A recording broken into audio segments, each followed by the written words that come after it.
En la tarde del 2 de marzo de 2012, funcionarios de la Unidad Central Operativa de la Guardia Civil Española informaron sobre el mayor procedimiento realizado hasta ese momento en España contra el narcotráfico y el blanqueo de capitales.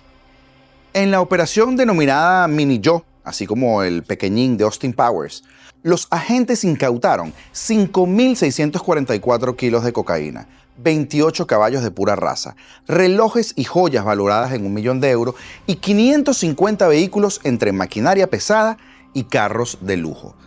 La red criminal tenía origen en Venezuela y entre los vehículos confiscados por los funcionarios españoles destacaban grúas y camiones volteo y de construcción que conservaban el estampado de la Oficina Nacional Antidrogas. Y dentro de ellas se escondían los cargamentos de droga. Esta historia de corrupción es bien compleja.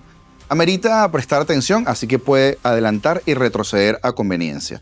Y tal y como les dije el día de ayer, involucra al enemigo íntimo de Maduro, el militarcito Diosdado Cabello. Uno que se presume su fortuna asciende o ascendía para 2018 a unos 3.500 millones de dólares, pero que se sabe que al menos amasa $1 millón más mensuales proveniente de negocios ilícitos. Comenzamos. Los primos de Diosdado Cabello Rondón, el poderoso número 2 del chavismo, y Luis Alfredo Campos Cabello, su lugarteniente en diferentes cargos públicos, tendieron todo un viaducto de dinero que se canalizó, según investigaciones de la Fiscalía venezolana, al menos 157 millones de dólares. Ellos provenientes de sobornos que la constructora Odebrecht pagó. Campos Cabello estableció en Madrid un grupo de empresas que todavía están activas. La historia comienza con una amplia estación de servicio ubicada en la zona industrial de Alcobendas, municipio de clase media alta al noreste de Madrid, con el logo y los clásicos colores de Repsol, la principal petrolera española, la que se reunió con Delcy en estos días. Se trata de una empresa registrada en octubre de 2012 por un venezolano de 53 años de edad, Luis Alfredo Campos Cabello, primo de Diosdado Cabello. Esta no es la única compañía de Campos Cabello en la capital española. Un año antes, en mayo de 2011, se convirtió en administrador único de Bengoechea Inversiones y de Patrimonios SL, dedicadas a la compra y venta de bienes inmuebles y a la asesoría empresarial. Y en abril de 2012 asumió el cargo de presidente de una empresa de almacenaje y custodia de maquinarias llamada Depósito y Stockage JJSL, empresa clave, y ya verá por qué. Las tres empresas se han mantenido activas en la última década, a pesar que sobre ellas recaen denuncias de la Fiscalía venezolana que las vinculan con operaciones de lavado de dinero. En julio de 2017, Luis Ortega Díaz, la fiscal general de Chávez entre 2007 y 2017, pero hoy disidente, desde su exilio en España, denunció que las empresas españolas de Campos Cabello se usaron para canalizar decenas de millones de dólares en sobornos que la constructora brasileña Odebrecht había pagado a Diosdado Cabello Rondón cuando éste era ministro de Obras Públicas y Viviendas, eso entre el 2009 y el 2010. Y al hoy dueño de la gasolinera en Madrid, Luis Alfredo Campos Cabello, su primo, que en simultáneo se desempeñaba como director del despacho del mismo ministerio. La denuncia de Ortega Díaz se sustentó en la documentación hallada durante el allanamiento a las oficinas de Odebrecht en Caracas, esto en febrero de 2017, y su posterior análisis por parte de funcionarios de la Fiscalía venezolana la llevarían a esa conclusión. En su cargo al frente del despacho de Obras Públicas, Diosdado Cabello tuvo un rol determinante en las contrataciones con Odebrecht. No podía ser de otra manera. Una compañía de ingeniería civil e infraestructura ya desaparecida luego de que se protagonizara uno de los casos de corrupción y soborno más grandes de América Latina, conocidos como Lava-Jato. Claro, esto hasta que salgan todos los casos de corrupción del chavismo, una vez estén fuera del poder. Dios quiera pronto. En un periodo de un poco más de un año, del 4 de junio del 2009 a 15 de junio de 2010, Cabello Rondón firmó 2 adendas del contrato para hacer la construcción del tercer puente sobre el río Orinoco. Puente que se iba a llamar Puente Mercosur y que debía conectar las riberas norte y sur del cauce entre las poblaciones de Cabruta, el estado Guárico, y Caicara del Orinoco en el estado Bolívar. El efecto neto de ambos adendas, suscritos por Diosdado Cabello, fue un incremento colosal del presupuesto de 991 millones de dólares asignados inicialmente a la obra. Pues bien, estos 2 aumentos aprobados por Cabello sumaron casi 953 millones de dólares adicionales, según documentos obtenidos por el Ministerio Público venezolano. Esos 2 recargos, junto a 2 más, uno anterior y otro posterior a la firma, al final triplicaron el precio de la construcción hasta llevarlo, escuche bien, a 3.117 millones de dólares. Pero ya va, aún así el puente no se completó. Los fiscales también encontraron que esas consecutivas adiciones millonarias al presupuesto habían unos 157 millones de dólares en recargos que carecían de soportes, los cuales, por supuesto, justificaran esto. A partir de allí, concluyeron que esa cantidad correspondía a fondos que presuntamente habrían sido canalizados hacia las empresas de España de su primo, Luis Alfredo Campos Cabello. El reportaje del portal Armando Info verifica que la creación de las empresas en Madrid con capitales desconocidos tuvo protagonistas a familiares y socios y también allegados de Cabello Rondón, del militarcito, que ya trabajaban juntos en Venezuela en otra compañía llamada TSE Arietis. Esta registrada en 2007 por Campos Cabello, que prestó servicio tanto a Odebrecht como a la petrolera estatal venezolana PDVSA, la gallinita de los huevos de oro. También se pudo confirmar que al mismo tiempo, mientras Campos Cabello se convertía en administrador de las 3 empresas en Madrid, en Venezuela recibía pagos de la constructora brasileña Odebrecht a través de esa compañía TSE Arietis, una de las contratistas de Odebrecht en la construcción del Metro de los Teques. ¿Qué tal? Asimismo, quedó constatado que este grupo de parientes y allegados consiguió registrar y dirigir empresas en España, 4 de ellas relacionadas con todos los que eran los directivos de TSE Arietis y 3 vinculadas con Campos Cabello directamente. Ellas se mantienen operativas desde hace más de una década. Además, de acuerdo con fuentes de la Fiscalía Anticorrupción de España, que aceptaron hablar con los reporteros de Armando Info bajo el resguardo de su identidad, altos cargos de la justicia española habrían puesto impedimentos para continuar y profundizar investigaciones sobre estos posibles delitos y hechos de corrupción que involucran a ciudadanos venezolanos con actividad y presencia en Madrid. ¡Ah! ¡Qué casualidad! En noviembre de 2007, cuando restaba un año para concluir la gestión de Diosdado Cabello en la gobernación de Miranda, su primo y también funcionario, Luis Alfredo Campos Cabello, registró en Caracas una empresa junto a su hermano, Gerson Jesús Campos, de 44 años de edad. Se trata precisamente de esa empresa que estamos hablando, TSE Arietis. La sede administrativa de la compañía está en Los Palos Grandes y la sede operativa en El Furrial. Hasta mediados de 2016, Luis Alfredo Campos Cabello se mantuvo como presidente de la empresa y, de acuerdo con el Seguro Social venezolano, trabajó en ella hasta noviembre de 2020. Su hermano se encargó de la dirección de operaciones hasta ese mismo año y hasta marzo de 2024 trabajó para una empresa, marzo de 2024 ahorita, trabajó para una empresa llamada Distribuidora Food Logistic CA. Junto a ellos figuraban varios socios que a la larga también se mudarían a España para formar parte de la directiva de las 7 empresas vinculadas con TSE Arietis y Campos Cabello en Madrid, como fueron Edixon Antonio Zulbarán Rojas, Blanca Marlene Bengochea Mayorani y Freuscar Rafael Herrera Farías. De acuerdo con un ex empleado de la compañía que, por supuesto, pidió resguardar su identidad y el anonimato por miedo a represalias, esta era una empresa con un ambiente literalmente familiar, pero ya va, en donde todos los empleados pertenecían al círculo de la familia Campos Cabello o son directamente miembros de la misma. TSE Arietis era descrita en su página web como una joven empresa dedicada al transporte terrestre de maquinarias, equipos y materiales de uso en la industria de la construcción, así como transporte y manejo de materiales y desechos peligrosos provenientes de la industria petrolera. Reportes del Registro Nacional de Contratistas Venezolanos permiten ver que se obtuvo contratos de la estatal PDVSA a través de algunas de las empresas mixtas en las que la petrolera tenía participación, tal y como eran Petrodelta y Petroindependencia.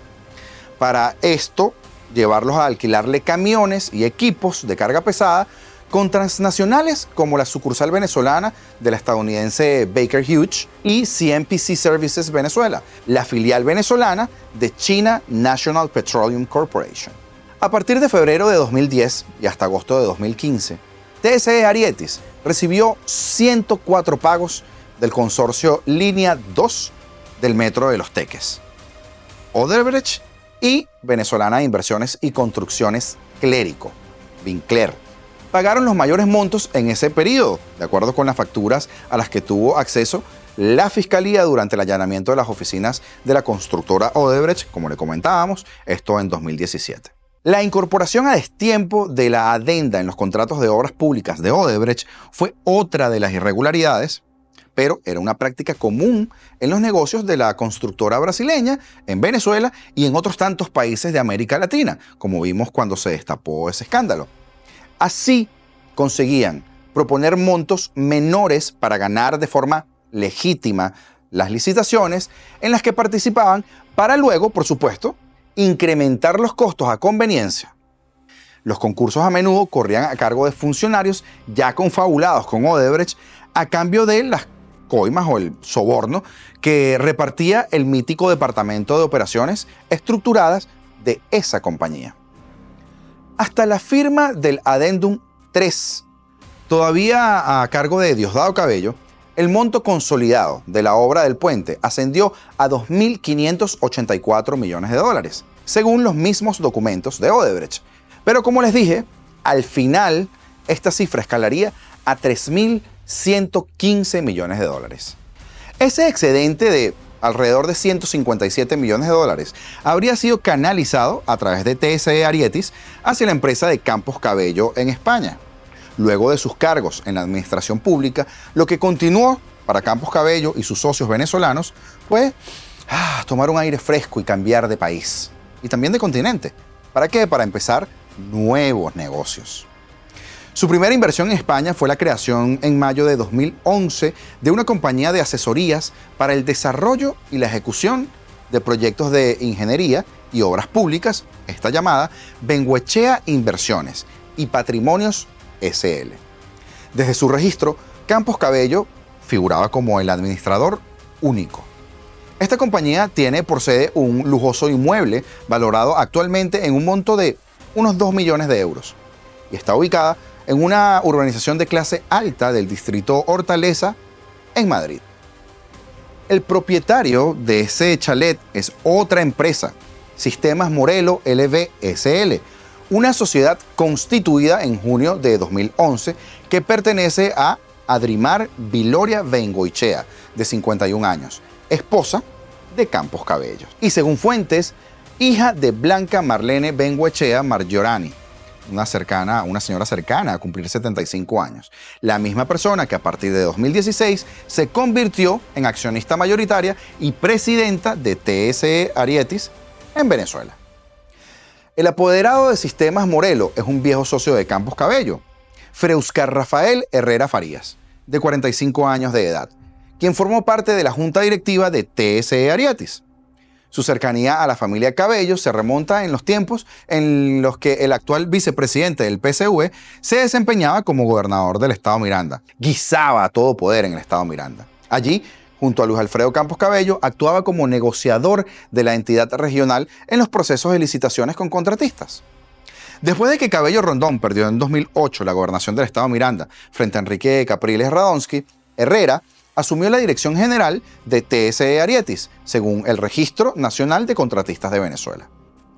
Herrera constituyó en 2016 una empresa en Panamá llamada Ariadne Corp, donde compartió cargos directivos con Bengoechea y otro viejo socio de la empresa de El Furrial, Edison Antonio Zulbarán Rojas, de 39 años. Empresa que 2 años después, 2018, fue disuelta. En una visita realizada al chalet en Madrid, propiedad de Bengoechea, Inversiones y Patrimonios SL, uno de los reporteros de Armando Info fue atendido por una persona que se identificó como Blanca Bengoechea. Sin embargo, tan pronto se le explicó el motivo del encuentro, esta persona se habría negado tanto a responder verbalmente sobre su vinculación con Diosdado Cabello como a recibir un cuestionario por escrito. Y tras mostrarse impresionada, se dio media vuelta y se encerró enseguida en la casa. Por pocos meses, el chalet de la familia Bengoechea también fue sede de Inversiones, Oportunidades y Negocios SL, la empresa propietaria de la gasolinera de Campos Cabello en Madrid, con la que comenzamos el cuento. Fue registrada por él en octubre de 2012 y 3 semanas después concretó la compra de un terreno para instalar la gasolinera. La parcela fue ubicada en los números 13 y 15 de la calle Francisco Gervás, en Alcobendas, Madrid. Perteneciente esta a una familia de empresarios españoles vinculados al sector de las estaciones de servicio, de acuerdo con los documentos del registro de propiedad y mercantil de la capital española. Aunque el precio total de venta no es público, se pudo conocer que la transacción incluyó como garantía un pago de 357.000 euros que fue aplazado bajo la condición de que el deudor cancelaría la cantidad antes del 15 de enero de 2013 y de que la operación se hiciera en un cheque de gerencia. No fue en lingotes, como le gusta a Delcy. Completada la compra, Campos Cabello necesitó la ayuda de un equipo de asesores con los conocimientos y los compromisos legales y financieros que conllevan la administración de una gasolinera. De esa manera, Inversiones, Oportunidades y Negocios SL, así como el resto de la empresa de Campos Cabello a la postre, contrataron los servicios del bufete Domus Abogados, situado en uno de los distritos más lujosos de Madrid, Salamanca, una zona popularmente conocida como la Pequeña Caracas o Little Caracas, debido a la profusa llegada de inversionistas inmobiliarios de origen venezolano en los últimos años.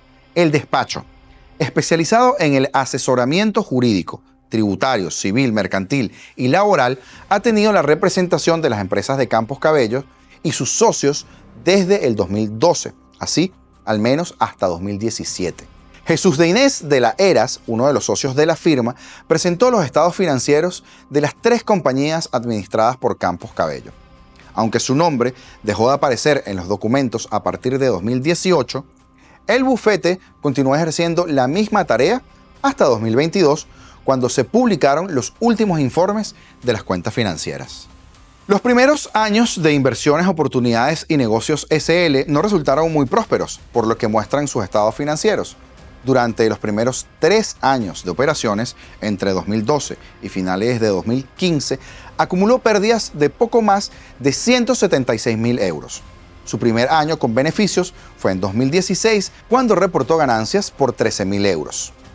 Ese mismo año, sus administradores realizaron una ampliación de capital por un monto de 1.98 millones de euros, que infló los beneficios e hizo que la empresa registrara sus mayores ganancias, 300.000 euros en 2017 y 480.000 euros en 2018. En la tarde del 2 de marzo de 2012, funcionarios de la Unidad Operativa de la Guardia Civil Española informaban sobre el mayor procedimiento realizado hasta el momento en España contra el narcotráfico y el blanqueo de capitales. En la operación denominada Minillo, los agentes habrían incautado 5.644 kilos de cocaína. La red criminal, como les decía al principio, tenía origen en Venezuela. Los funcionarios destacaban que habían grúas y camiones de volteo de construcción que conservaban el estampado de la Oficina Nacional Antidrogas, dentro de las cuales se escondían los cargamentos de droga. El voluminoso decomiso configuró el escenario ideal para que una empresa especializada en logística y almacenamiento se hiciera con un contrato para resguardar los bienes decomisados por las autoridades, quienes necesitaban con urgencia espacios para almacenar la mercancía. Esa empresa fue Depósito y Stockage JJ SL, constituida el 30 de septiembre de 2011. Poco tiempo después de su registro, Depository Stockage ya presentaba servicios a entidades judiciales españolas como la Fiscalía Anticorrupción y el Ministerio de Justicia. Esto según la fuente del Servicio Ejecutivo de la Comisión de Prevención de Blanqueo de Capitales e Infracciones Monetarias. La Unidad Estatal de Inteligencia Financiera de España, que participó en la operación Minillo y pidió mantener su identidad en reserva, daba esa versión. Esta versión también fue validada por una fuente de la Fiscalía Anticorrupción Española que pidió mantenerse anónima de la misma manera. Al momento de su creación, la empresa era administrada por ciudadanos españoles que ejercían como representantes mancomunados de la compañía. Esto según los datos mercantiles.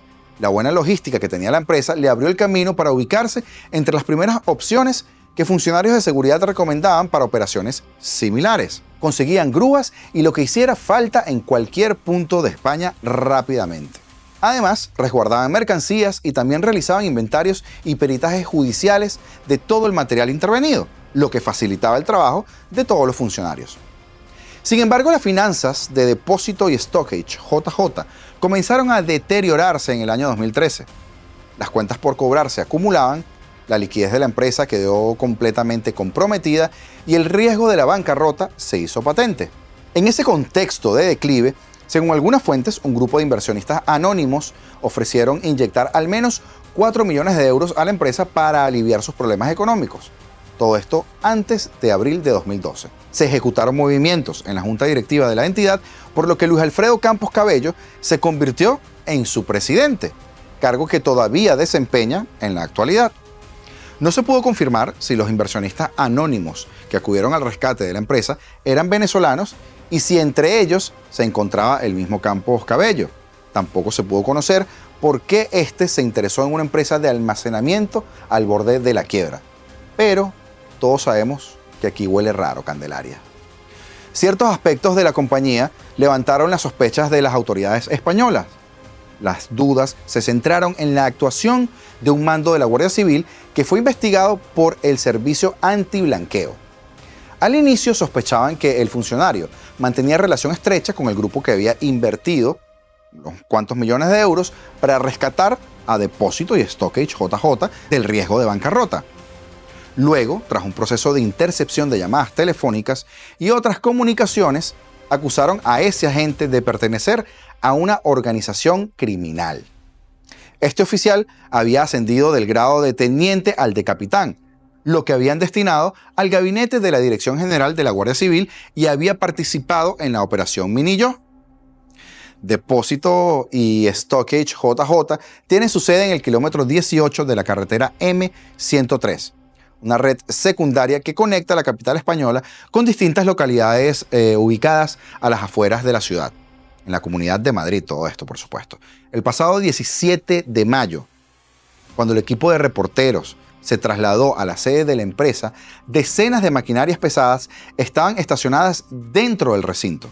Habría grúas, remolques, camiones y contenedores de carga. Ningún cartel o señal identificaba el lugar como propiedad de Depository Stockage JJ, pero un trabajador que se encontraba allí lo confirmó y aseguró que todos los vehículos retenidos allí eran producto de las incautaciones realizadas por las directrices de la Audiencia Nacional Española, el Tribunal de Jurisdicción Nacional que estudia las causas de terrorismo, narcotráfico, falsificación de moneda y otros detallitos de índole especial. En julio de 2017, un equipo de fiscales venezolanos remitió una comisión rogatoria a sus homólogos españoles con la intención de ampliar las investigaciones sobre las empresas de Campos Cabello en Madrid. En respuesta a la solicitud, la Fiscalía Anticorrupción inició una investigación sobre la posible trama de blanqueo de capitales en la capital española y, junto a la Unidad Central Operativa, la UCO, la que descubrió lo de los lingoticos de Delcy, de la Guardia Civil, se percataron de que las operaciones financieras sospechosas de blanqueo de capitales, según el diario ABC, eran en efecto correctas. En aquel entonces los funcionarios determinaron que parte del dinero que pasó por España terminó en terceros países, entre ellos Luxemburgo. Sin embargo, diversas fuentes con conocimiento de las denuncias que fueron consultadas para esta investigación aseguraron que nunca recibieron una respuesta oficial desde España a sus solicitudes. En un encuentro internacional realizado en 2018 que agrupó a fiscales de distintos países, se corrió la voz de que en España se había decidido paralizar al menos un tiempo los procesos relacionados a las tramas de corrupción de Venezuela. Vaya casualidad. Cuando se consultó por reporteros sobre este caso, la Fiscalía General Española respondió que en 2018 se gestionaron 2 expedientes de cooperación internacional relativos a Venezuela. El primero se ejecutó tras recabarse la información de las entidades bancarias y el segundo se denegó al no concretarse los puestos que ocupaban los investigadores en la Sociedad Estatal de Petróleo y al no responder las autoridades venezolanas, obviamente, a la petición de ampliación de información realizada en ese sentido. Muchísima documentación se quedó allá. Esto haciendo referencia a las oficinas del Ministerio Público y de Odebrecht en Caracas y no se pudieron recuperar. Lamentaron las fuentes vinculadas con la investigación que se activó en 2017, antes de la destitución de Luis Ortega Díaz y su reemplazo por el fiscal del Photoshop, Tarek William Saab. España se ha convertido sin duda en el aliviadero tanto de opositores como de falsos opositores como de enchufados chavistas y pronto va a seguir saliendo mucha más información porque una vez que empiezan a salpicarse la cantidad de individuos inmersos en este tipo de operaciones, unos se comienzan a culpar con los otros. Para que no te pierdas ninguna de estas investigaciones, te recomendamos que te suscribas, que actives la campana de notificaciones y que compartas este contenido. Pero además, justo acá al final del video, te voy a dejar en pantalla otro video asociado a esta trama porque lo de España, sirviendo como aliviadero de criminales venezolanos, pica y se extiende.